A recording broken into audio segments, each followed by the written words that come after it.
ఉగాది శుభాకాంక్షలు తెలియజేసుకుంటూ, ఈ ఉగాది ఎలా ఉందో ఒక్కసారి చెప్పబోతున్నాను. నిర్వేదంలో ఉగాది. నిర్వేదంలో ఉగాది. సృష్టికి నాంది స్త్రీ, అమ్మ.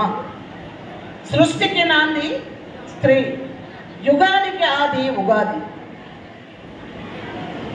అమ్మ ప్రేమల గాది నిండా ధాన్యం ఉన్నా నిశ్చింతగా నిద్ర పట్టని ధైర్యం.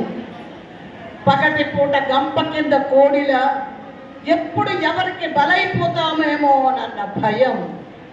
బితుకు బితుకుమంటూనే ఉంటుంది బ్రతుకు నిత్యం. ఎందుకు ఎందుకు ప్రకృతి విపరీతపు వెక్కిరింతలక, అతిగా ప్రవర్తిస్తున్న అన్నల విన్యాసాలక, ఆతంకవాదుల అరాచకత్వానిక విజ్ఞత మరచి విజృంభిస్తున్న మత మౌఢ్యుల మూఢత్వానిక. విజ్ఞత మరచి విజృంభిస్తున్న మత మౌఢ్యుల మూఢత్వానిక. మతం పేరుతో రకరకాలు జరుగుతున్నాయి ఇప్పుడు. ఏమైనా ప్రకృతినే శాసిస్తున్న ఈ పవిత్ర పుత్రులకు జోహార్. ప్రకృతినే శాసిస్తున్న ఈ పవిత్ర పుత్రులకు జోహార్. సాటి మనిషనే మానవత్వం మరచి మృగత్వపు మందు పెడుతున్న తల్లిదండ్రులకు జోహార్. సాటి మనిషనే మానవత్వం మరచి మృగత్వపు మందు పెడుతున్న తల్లిదండ్రులకు జోహార్. క్రమశిక్షణ క్రమం తప్పిస్తూ కడుపు కోత పంచుతున్న తల్లిదండ్రులకు జోహార్.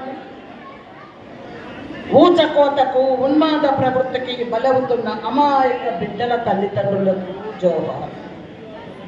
ఊచకోతకు ఉన్మాద ప్రవృత్తికి బలవుతున్న అమాయక బిడ్డల తల్లిదండ్రులకు జోహార్. అలనాడు పుత్రులను భర్తను దేశం కోసం రణరంగానికి సిద్ధం చేసిన తల్లిదండ్రులుంటే, ఈనాడు కత్తులు నూరిస్తూ కావేశాలే కర్తవ్యం అంటున్నారు. ఈనాడు కత్తులు నూరిస్తూ కావేశాలే కర్తవ్యం అంటున్నారు. రేపు తన ఉనికికే ముప్పు కాగలదని మరుస్తున్నారు. రేపు తమ ఉనికికే ముప్పు కాగలదని మరుస్తున్నారు.